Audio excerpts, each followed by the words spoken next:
Hello friends, welcome to your channel catalyst Soni and this is Soni सी।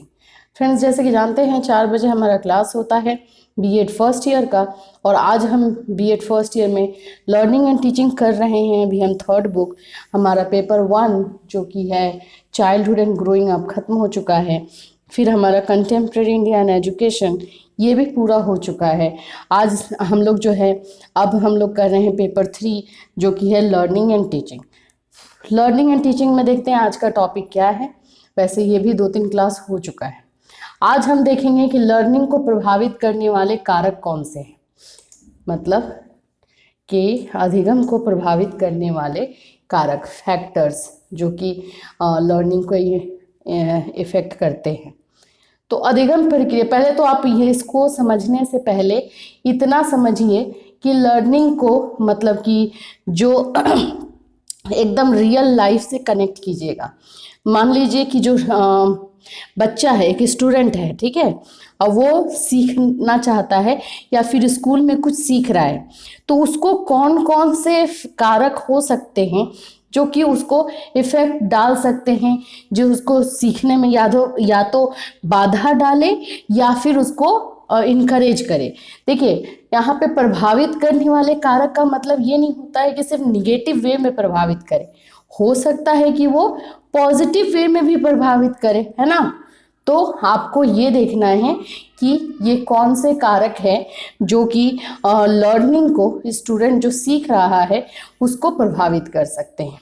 ठीक है, अब इतना अपने दिमाग में रख लिया तो उसके बाद से कुछ पॉइंट्स तो आपको खुद के बन जाएंगे और कुछ आप इसको पढ़ोगे तो आपको समझ में आ जाएगा। चलिए देखते हैं। अधिगम प्रक्रिया अनेक कारकों से प्रभावित होती है। इन विभिन्न कारकों में अंतःक्रिया होती है तथा इस अंतःक्रिया का प्रभाव अधिगम प्रक्रिया पर पड़ता है। मतलब जितने भी फैक्टर्स होते हैं सब एक दूसरे से जो है कनेक्टेड होते हैं, सब एक दूसरे से कनेक्टेड होते हैं। और एक का असर, अगर एक से कुछ हो रहा है तो उसका असर दूसरे पे, दूसरे से हो रहा है तो उसका असर तीसरे से, ये इस तरह से लर्निंग पे जो है इफेक्ट डालते हैं। इनमें से कई कारक इस अधिगम प्रक्रिया को तेज कर देते हैं। कुछ कारक ऐसे होते हैं जो लर्निंग को जो है और ज़्यादा अच्छा कर देते हैं, उसको पुश करते हैं, उसको और तेज करते हैं। तो कई कारक इस प्रक्रिया को धीमा भी कर देते हैं और कुछ निगेटिव होते हैं जो कि इसको स्लो कर देते हैं। अतः ऐसे कारकों को प्रोत्साहन देना अति आवश्यक है जो अधिगम प्रक्रिया को तेज और प्रभावशाली बनाने में उत्तरदायी होते हैं। इसी अधिगम प्रक्रिया को धीमा और अप्रभावी बनाने के लिए उत्तरदायी कारकों को नियंत्रित करना भी उतना ही आवश्यक है। तो जाहिर सी बात है, जो हमारे लर्निंग को प्रभावित कर रहा है, जो हमारे लर्निंग को प्रभावशाली बना रहा है, इम्पैक्टफुल बना रहा है, वैसे फैक्टर्स को हम और ज़्यादा क्या करेंगे, उसको और ज़्यादा हम प्रोत्साहन देंगे। और जो हमारे लर्निंग को धीमा कर रहा है या अप्रभावशाली बना रहा है तो उसको हम कंट्रोल करने का ट्राई करेंगे या फिर ख़त्म ही करने का ट्राई करेंगे। सही, चलिए अब देखते हैं कि कितने तरह के होते हैं।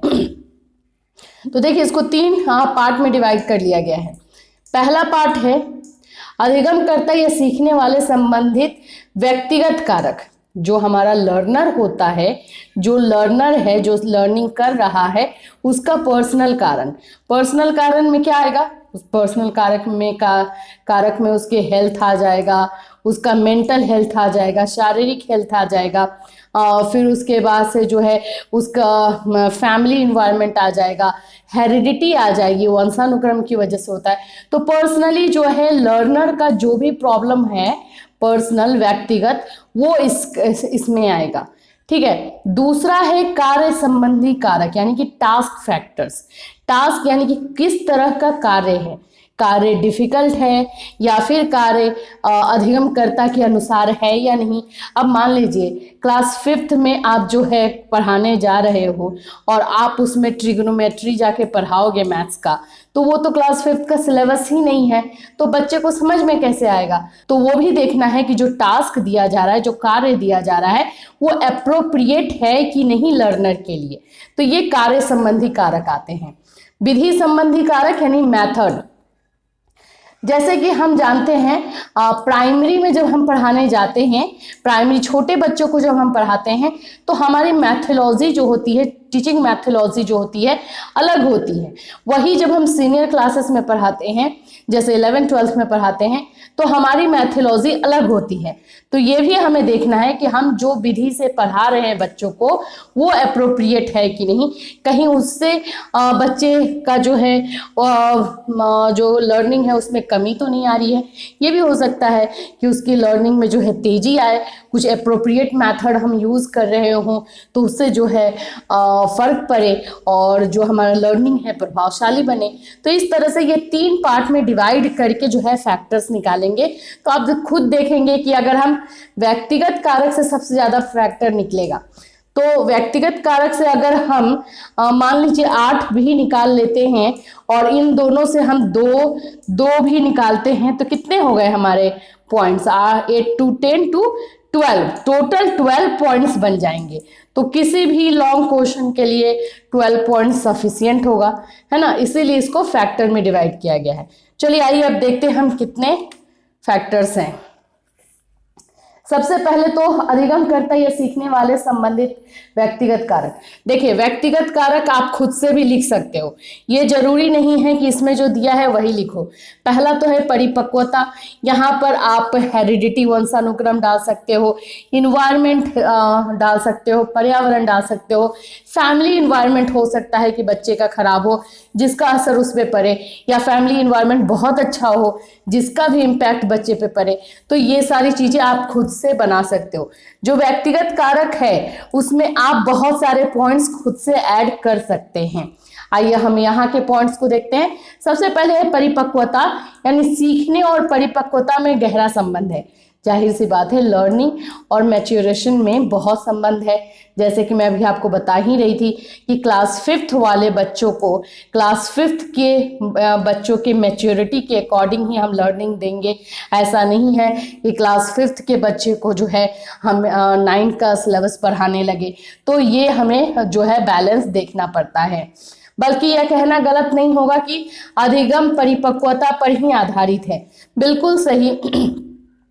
हम जो भी लर्निंग देते हैं बच्चों को हम यही देख करके देते हैं कि बच्चे जो हैं उसके लायक या उनकी मैच्योरिटी, उनकी परिपक्वता जो है उसके लायक है कि नहीं। यदि कोई व्यक्ति किसी विशेष कार्य को सीखने के लिए परिपक्व है, रेडी है मेंटली, फिजिकली, तभी वो सीख पाएगा, अन्यथा उसके लिए उस कार्य को सीखना कठिन होगा। ठीक है, कक्षाओं में बच्चों को बुद्धि, योग्यता और क्षमता आदि में परिपक्वता ग्रहण करनी सिखाई जाती है। तो इसका आंसर यहीं तक लिखिएगा।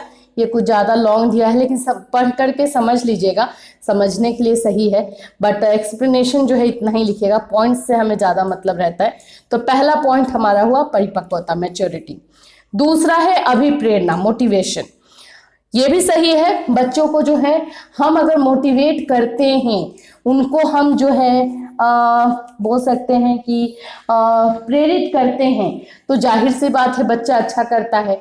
अगर हम प्रेरित, हो सकता है कि प्रेरणा जो दिया जा रहा है वो निगेटिव भी हो सकता है, तो ये उसके लर्निंग पे इम्पैक्ट तो डालता है। हम अगर कॉमन वे में भी सोचे तो हम किसी बच्चे को जो है जो भी वो लर्निंग कर रहा है उसके बारे में पॉजिटिव चीज़ें बताते हैं तो वो बहुत बोलते हैं ना एक्साइटेड होता है सीखने के लिए। अगर हम उसके बारे में उन सारी चीज़ों के बारे में निगेटिव बताएं तो बच्चा बहुत डिमोरलाइज हो जाते हैं। बच्चे को क्या बोल रहे हैं आप, हम ही लोग हो जाते हैं। अगर हम कुछ सीखना चाहते हैं और उसमें आकर के हमें कोई निगेटिव चीज़ें बताता है तो क्या हम चाहेंगे कि वो सीखे? बिल्कुल नहीं, कम से कम एक कदम तो हम पीछे ले ही लेते हैं। तो ये अभिप्रेरणा, मोटिवेशन भी उसी में काम आता है। तीसरा है ध्यान तथा रुचि, attention and interest. Of course अगर बच्चे का अटेंशन है ही नहीं, बच्चे का इंटरेस्ट है ही नहीं जो चीज़ को सीखने में, क्या हम वो सिखा सकते हैं? बिल्कुल नहीं। इवन अभी जो भी करिकुलम बनाया जाता है बच्चे को ध्यान में रखकर बनाया जाता है कि बच्चे का इंटरेस्ट क्या है सीखने में। 5 साल के बच्चे का इंटरेस्ट क्या होगा, 8 साल के बच्चे का इंटरेस्ट क्या होगा, उसके अकॉर्डिंग करिकुलम बनाया जाता है। तो विदाउट इंटरेस्ट तो पॉसिबल नहीं है। हाँ, जो चीज़ों में बच्चा जो है इंटरेस्ट लेगा जो अधिगम है, जाहिर सी बात है कि वो बहुत प्रभावशाली होगा और वो इम्पैक्टफुल होगा। बोलते भी है ना, जो चीज हम अपने मन से करते हैं वो काम अच्छा होना ही है, और वो हमें बर्डन भी नहीं लगता है, हमारे लिए वो इजी हो जाता है। तो इसीलिए अटेंशन और इंटरेस्ट का होना बहुत जरूरी है। चौथा है स्मृति। स्मृति या स्मरण शक्ति की अधिगम में केंद्रीय भूमिका होती है। हाँ जी बिल्कुल, अगर हम लर्निंग कर रहे हैं तो उसका लर्निंग का जो हमारा फर्स्ट लेवल होता है वो मेमोरी ही होता है, स्मृति ही होता है।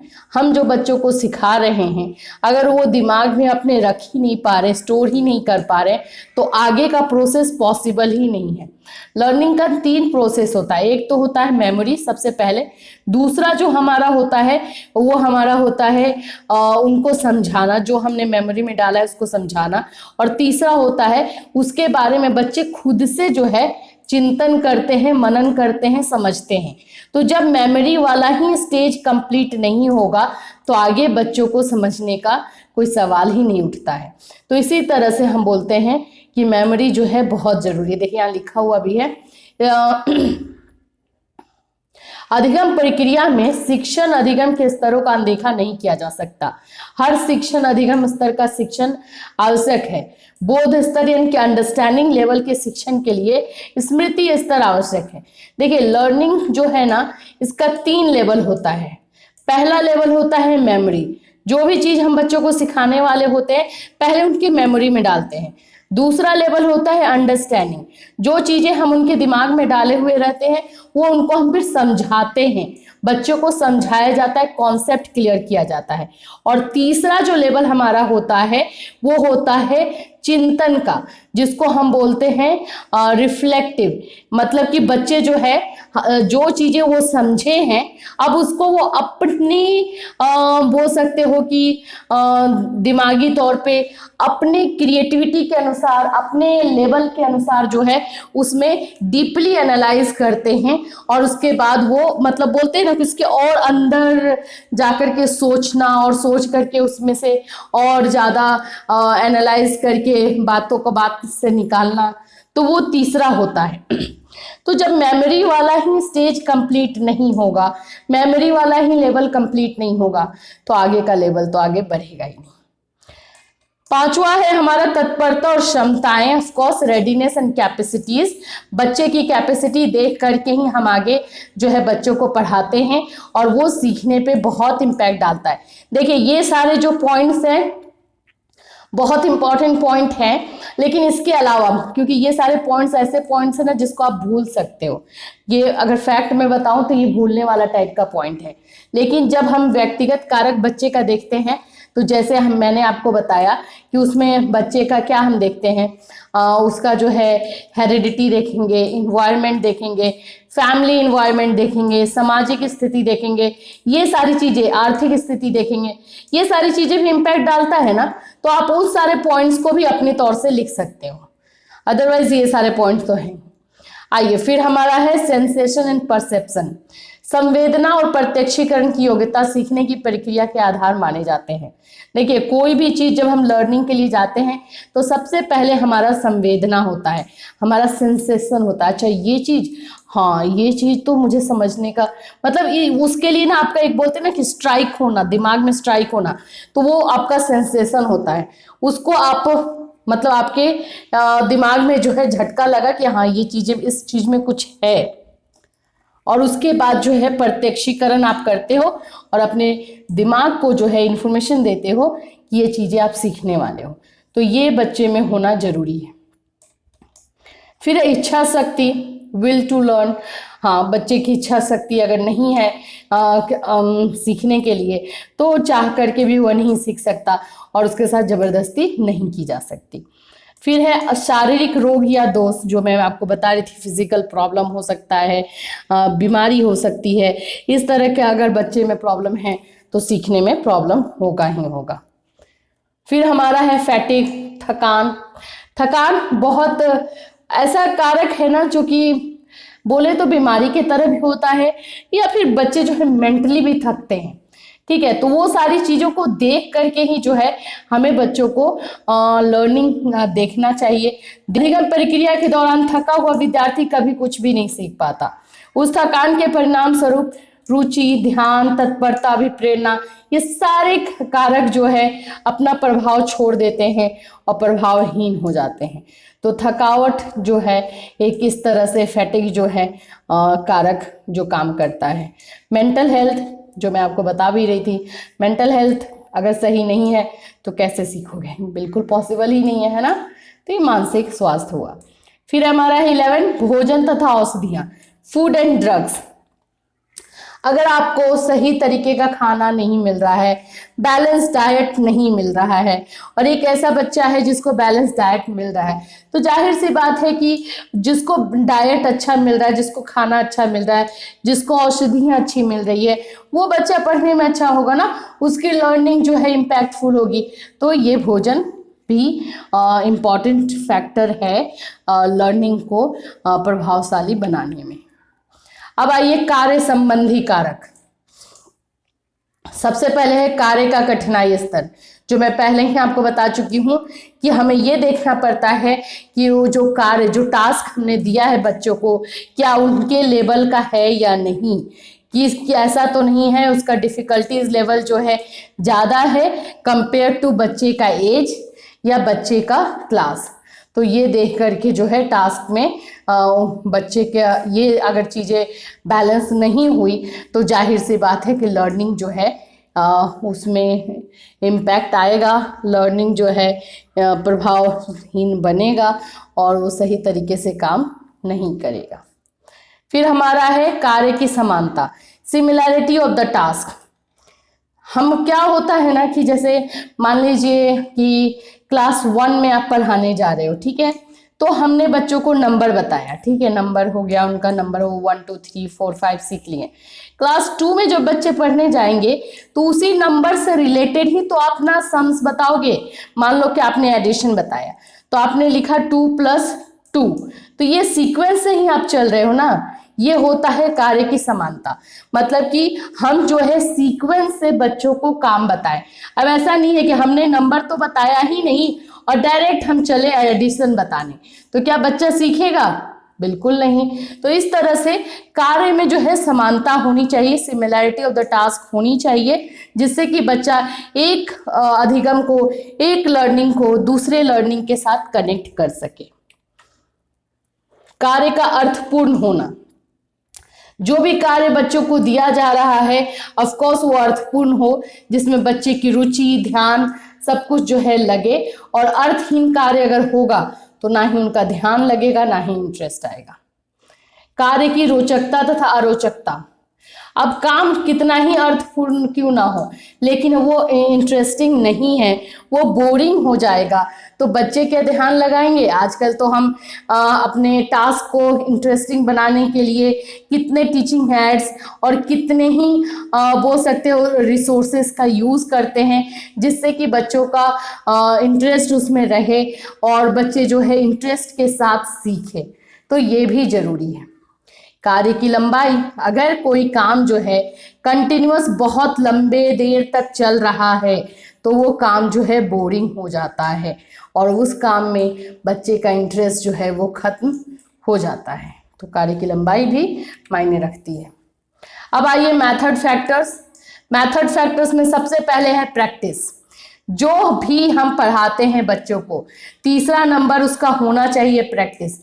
जो भी पढ़ाया जाए उसका प्रैक्टिस जरूर हो, बार बार हो, जिससे कि उसको दिमाग में बैठे, फिर वो लर्निंग डेफिनेटली इम्पैक्टफुल होगा ही होगा।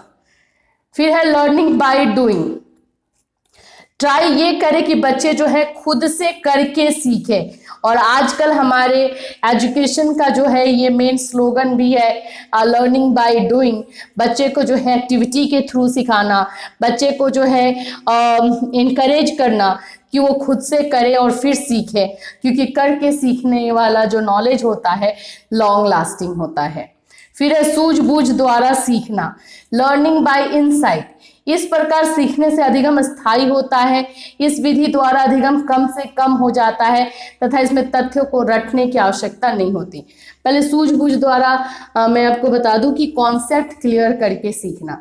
अगर बच्चे जो हैं हर चीज को कॉन्सेप्ट क्लियर करके सीखते हैं तो वो जो लर्निंग होती है लॉन्ग लास्टिंग होती है, वो दिमाग में से निकलने का चांस बहुत कम होता है, उसमें रटने की ज़रूरत नहीं होती। सीखने की विधियां, लर्निंग मेथड्स।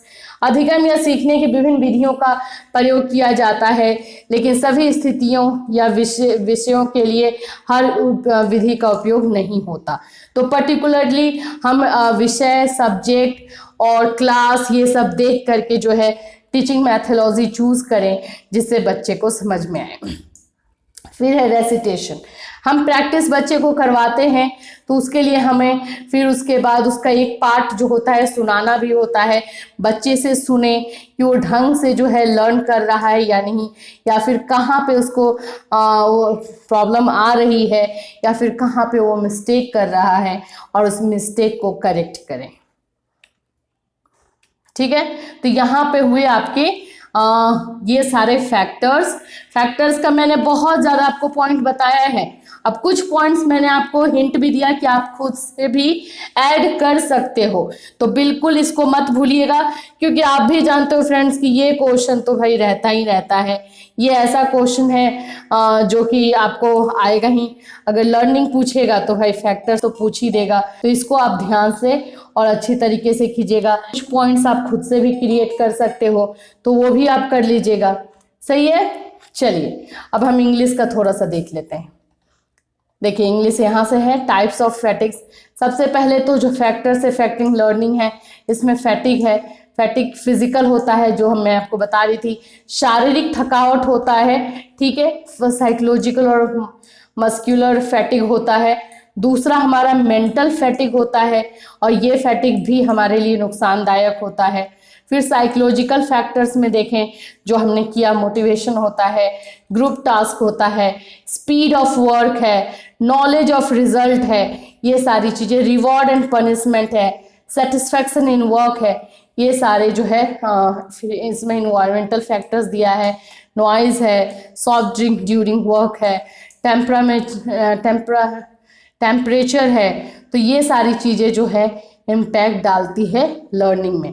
अगर आप चाहें, अगर आपको लग रहा हो कि इंग्लिश का जो ये कंटेंट है इससे अच्छा जो है हिंदी का ये सारे पॉइंट्स थे, तो ये सारे पॉइंट्स भी आप लिख सकते हो। ऐसा नहीं है कि हिंदी में ही यूज़ होगा, आप इसको इंग्लिश में भी इसी तरह से 3 पार्ट में डिवाइड कर सकते हो, और 2-2 लाइन में तो एक्सप्लेन करना है, तो 2-2 लाइन में एक्सप्लेन कर लीजिए, पॉइंट्स आपके ज़्यादा बन जाएंगे। इंग्लिश में भी लिखा हुआ है फैक्टर्स रिलेटेड टू लर्नर और इंडिविजुअल फैक्टर्स और टास्क फैक्टर्स और मेथड फैक्टर्स। 3 पार्ट्स में जो है लर्निंग फैक्टर्स को डिवाइड करेंगे, और एक एक करके सारे फैक्टर्स को, जैसे परिपक्वता को मैच्योरेशन बोलते हैं, अभिप्रेरणा मोटिवेशन बोलेंगे, ध्यान को अटेंशन एंड इंटरेस्ट बोलेंगे, इस तरह से आप एक्सप्लेन कर देंगे। ठीक है, तो इसका नोट्स बना लीजिएगा क्योंकि ये इंपॉर्टेंट क्वेश्चन है। अब मैं आपके साथ कल आऊँगी, कल 4 बजे लर्निंग को ही आगे बढ़ाएंगे, या फिर देखेंगे टीचिंग को भी टच करेंगे। लर्निंग एंड टीचिंग में टीचिंग भी है, फिर उसके बाद बहुत सारी थ्योरीज है, वो सारी चीज़ें भी हम देखेंगे। सो फिर मिलूंगी फ्रेंड्स कल। Till then have a nice day.